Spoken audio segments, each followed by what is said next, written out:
Hello everyone, welcome to KozStreamsTV. I'm Koz, and I just want to say a quick thank you for spending some time checking out my videos. If you like what you see, hit that like and subscribe button as it goes a long way in letting me know what you want to see more of. Now, let's jump into the video. Alright, let's jump right in. First, I want to say that the Race to World First is over, and congratulations to the boys at Echo. They played phenomenally. Liquid coming up second. What an amazing Race to World First it was this year. They were neck and neck. Both guilds had 1.7-ish% pulls near the end there. It could have died at any second. What a phenomenal Race to World First. So, what are we looking at today? We're going to start off by taking a look at the Monk. I went really hard on the Monk this week. So we got a bunch of upgrades from normal, a bunch of upgrades from heroic, and then a bunch of upgrades from mythic plus keys, plus enough crests to actually do some upgrades. So the Monk's in really good shape right now. So let's take a look at some of the items I got. So we're going to start off by taking a look at the hands we got from Everbloom. They're only champion track because it didn't come from a 17, meaning there's another hero track I want to jump into. So for now, I'm going to use these. I'm probably not going to upgrade them. I'm going to push them to a hero track and turn them into tier, but we did get hands. So just to move into getting some tier, we ended up catalyzing the chest piece we had, and then we got the legs on normal. So that gave us our 2 and 2 piece. So we're actually not looking bad. 2 piece made a huge difference with staying alive and defensives and damage, especially in the keys that I was doing, because we were pushing up to level 20 and 21s, and it was phenomenal. We got normal feat from Tindril that came with our best stats, so crit verse, and then on top of that, we move on to, when we did Farak, ended up getting the Farak's Tainted Rage Heart, which is our best in slot trinket, and oh my, what a difference this trinket has made when running keys. It comes with a massive shield, and it does damage, and actually, if we look at some of the damage numbers from some of the keys I did, it is a significant amount here. So let's take a look. So we're going to look at a couple examples of damage output from the trinket. First of all, this is from a 21 Atal Dazar. As you can see, the trinket on the return path, the bandolier, did 7.86 million damage. 6% of my damage comes from that one trinket, and then another 6% of my damage comes from the Tainted Rage Heart. That's the shield and the explosion that comes out from the damage.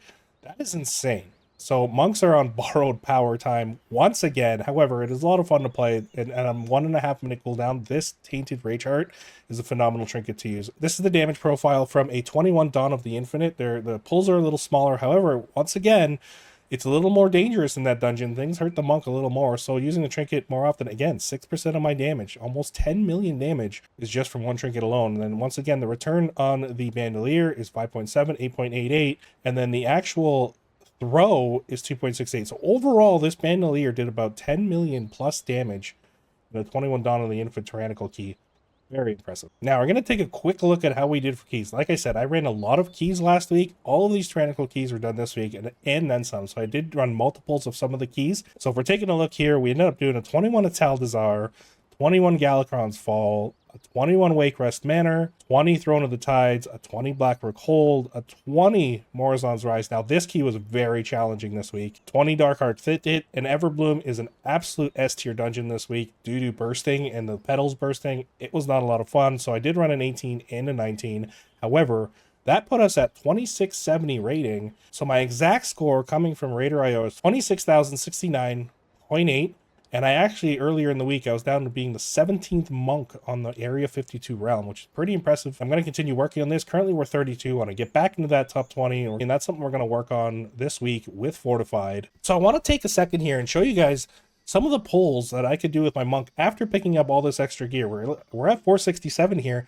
And now we pull this first pack of Throw and Tide. It's a big double pull. Yes, it is a tyrannical week. However, once I throw my bandolier, my damage goes up to almost 451k. Right, that is insane for a tank.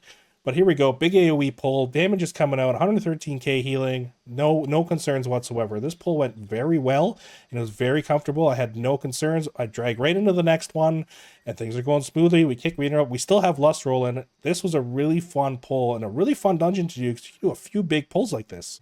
The other big pull I'm going to show you guys is the Throne of the Tides right after you take the elevator. This is a triple pull you do. Take a look at, first of all, the DH's damage. He goes up to almost 1 million, but for me, not having either of my trinkets available, all I'm running is on my basic abilities and talents, right? I'm able to deal with the stagger and the healing without any problems whatsoever, and this pack falls over very quickly, and there's a lot of damage from everyone on the team. Once again, just a really fun pull to do. Okay, here we have almost 100k healing, on my part, you know, and the druid doesn't even have to worry about it. Having a hot druid with a monk is nice. 300k damage. Yeah, we're just pumping out these numbers here. This was a really fun pull. And then one more really fun pull I'm going to show you guys is from a Taldazar going into the third boss. We end up pulling the big pack in the middle there with the ad, and then the priestesses on both sides. Again, the damage output is huge. I end up popping my trinket right there, and you'll see my healing and my damage start to increase. Again, just another fun pull. Monk feels really good doing these high keys, doing these big pulls, as long as I'm managing my brews correctly. There really is no problem. I'm really looking forward to next week to see if I can get those numbers to go up even higher. So this was another fun pull in a Taldazar.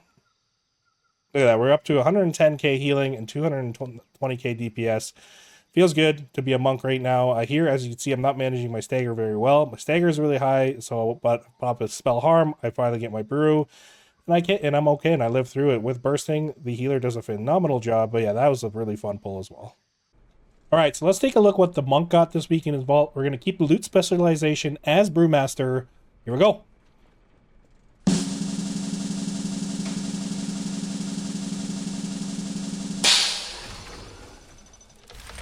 All right, so what do we get in the vault? Looks like we got two weapons, heroic weapon, and then we also got a mythic weapon with speed. We got a back piece, heroic back piece, and a normal head.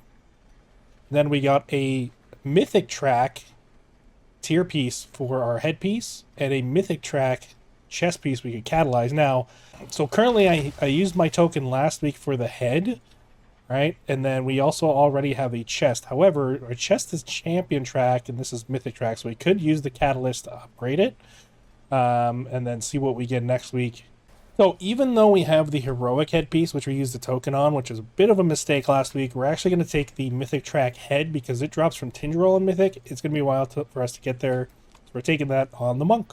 All right, next up, we're going to take a quick look at the warrior. We ran 4 keys on the warrior this week. 19 rook, 17 thicket, 17 fall, and a 16 wake rest manor. Warrior actually felt pretty good. I did have to make a single change I want to talk about. This brings our IO up to 1425. Nothing major. Warrior is in a main, so not overly concerned about his current IO. I do want to push that a little higher. So this week we ended up getting our best in slot ring from traded to us in Wake Rest Manor 16 with Ace Verse. Obviously it's only a champion track, so we won't upgrade that. And then we also got Risk from Dawn of the Infinite. These are on the hero track, so I'll probably hang on to these. Verse Mastery, I put Leech on it. Really no concern there. Now, the one thing I want to talk about, Warrior felt really good. However, like I said last week, they are very dependent on your healer. So, one change I actually did is that originally I was running Show of Force. And only Show of Force, working my way down this tree here, and also running Enduring Alacrity. Now, however, because I was a little more dependent on my healer, I wasn't getting enough Demoralizing Shouts out. Demoralizing Shout is used as a defensive, right? It lowers the damage we take by 20% for 8 seconds. The more times we can use that, the less damage we take, the safer we feel. So when I started getting into the 17s, I noticed it's taking a lot more damage. It's a little dependent on the healer. You never know what you're getting with a healer, and unfortunately, they're having a hard time keeping me alive. So one change I made on my warriors, I moved away from Enduring Alacrity, and I took Thunderlord, because Thunderlord increases the range of my Demoralizing Shout, and also with every Thunderclap target hit, it reduces the cooldown by 1.5 seconds up to 4.5 seconds, which I noticed when I did that 19, it made a significant difference. When I ran on my 19 Blackrock Hold, I was using Demoralizing Shout a lot more often. I felt much safer.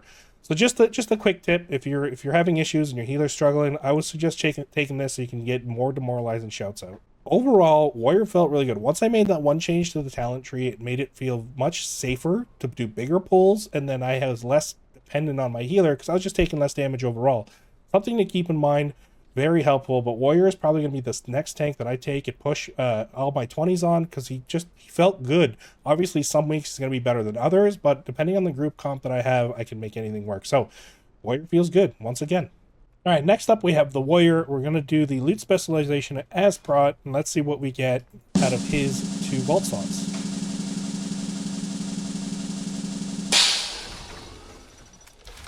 All right, we're looking at a 480 belt and hands that are hero track and we can catalyze. So we'll probably take the hands this week because he can catalyze those. Since we plan on recrafting our belt to maintain the well-fed buff, we're going to take hands this week and catalyze those. And lastly, let's talk about the Bear Druid. I think Bear Druid is going to be the one I drop early this season. It does not feel good to play, and you think going from a fortified to a tyrannical week, it would feel better. I don't really think so. The only upgrades we got on him are the boots.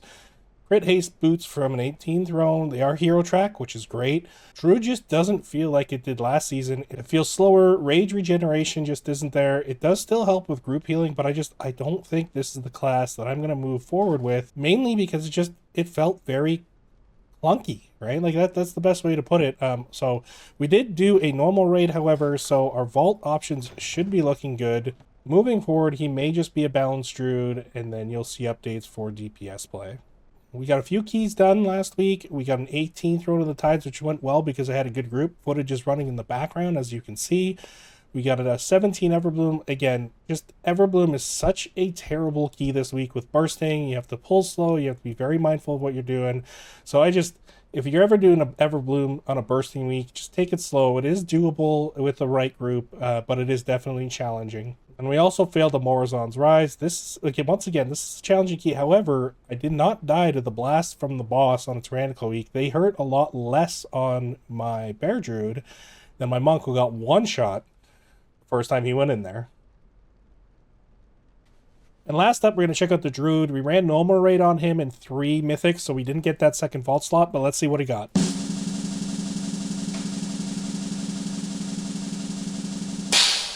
So for the Druid, it looks like we got tier legs from normal. We got hands. And then we also got a ring. And then for our 480 slot, we got a back piece, which is Verse Mastery. So since I don't really plan on pushing it on the Druid, I am going to take the tier legs and hope that we can get a Catalyst piece and get 2 piece for our balance spec.